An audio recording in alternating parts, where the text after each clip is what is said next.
Football is arguably the most popular sport in America. Every fall during Saturdays and Sundays, millions of fans watch amazing athletes fly into each other and battle on the field. While tons of people love football, everyone knows how dangerous it is. Everyone's aware of the broken bones and concussions that many players get. However, not everyone is aware of a dangerous brain disease that many former players are getting. This disease is called chronic traumatic encephalopathy, and it's caused by repeated blows to the head. Its symptoms include an array of mood and behavioral problems, and it's claiming the lives of many former players at a young age. According to a study done at Boston University, out of 202 brains that were studied for CTE, 177 had it. These brains range from former high school players all the way up to former NFL players, and the staggering number shows how much of an issue this is for the sport of football. While the numbers may appear to be bleak, there is hope. Changes to the sport can help make the game safer and reduce CTE. In order to make these changes, understanding how CTE is caused, its effects, and how to prevent it is needed. Changes to equipment and rules are already happening, however, we need to continue down this path. Football is a sport where human-to-human combat occurs on almost every play. On most plays, the ball carrier is tackled and players away from the ball are blocking each other. An average of 63 plays per game is what an NFL team runs on offense, which means that you have a chance of getting hit over 60 times a game depending on your position. While linemen are the most susceptible to repetition of hits due to blocking on every play, other positions such as running back, wide receiver, and linebacker give and receive several hits per game. When you take into account the volume of these hits over an entire career, that's where the concern lies. The key to what causes CTE isn't necessarily a number of high impact hits, it's the number of blows to the head repetition over an entire career. Linemen are repeatedly blocking, and on most of those blocks, helmet-to-helmet collisions occur. Running backs can carry the ball over 20 times per game, and on those plays, there's also helmet-to-helmet collisions. This occurring over a multi-year career is the concern, and the causes may sound brutal, but the effects are even worse.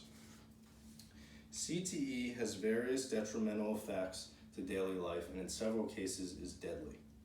Common symptoms include memory loss and confusion. However, more severe symptoms include personality changes and erratic behavior. Many players begin to play football at a young age. However, symptoms for CTE usually don't even start showing until someone's late 20s. The more severe symptoms start to show someone's 40s and 50s.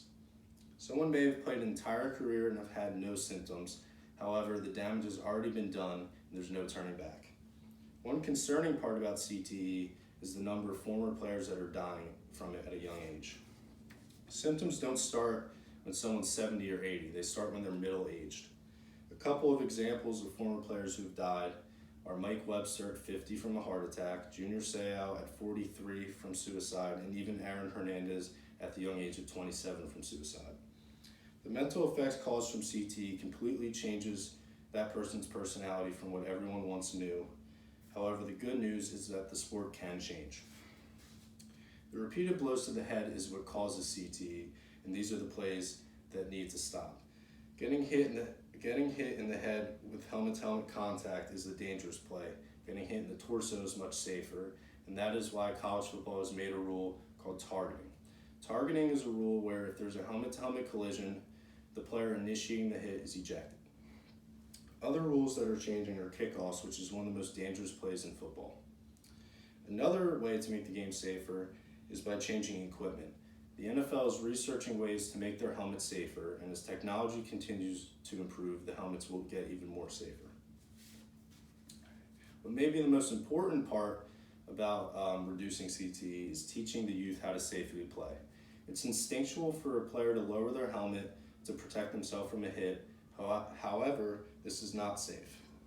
Teaching players at a young age how to correctly brace themselves and how to correctly tackle is the key to tackling CTE.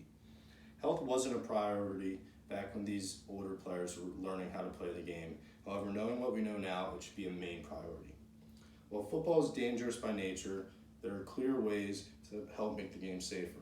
Moving forward, safety and playing the correct way should be the main focus for the NFL. While football has its benefits, its lasting effects clearly cannot be ignored. It's a dangerous sport that is getting safer but needs to continue down this path. In order for CTE to reduce, its causes, effects, and potential prevention needs to continue to be explored. I'm a huge football fan, and I'm not saying that the sport needs to come to a halt. However, in order for the game to be sustainable for many years to come, it does need to evolve.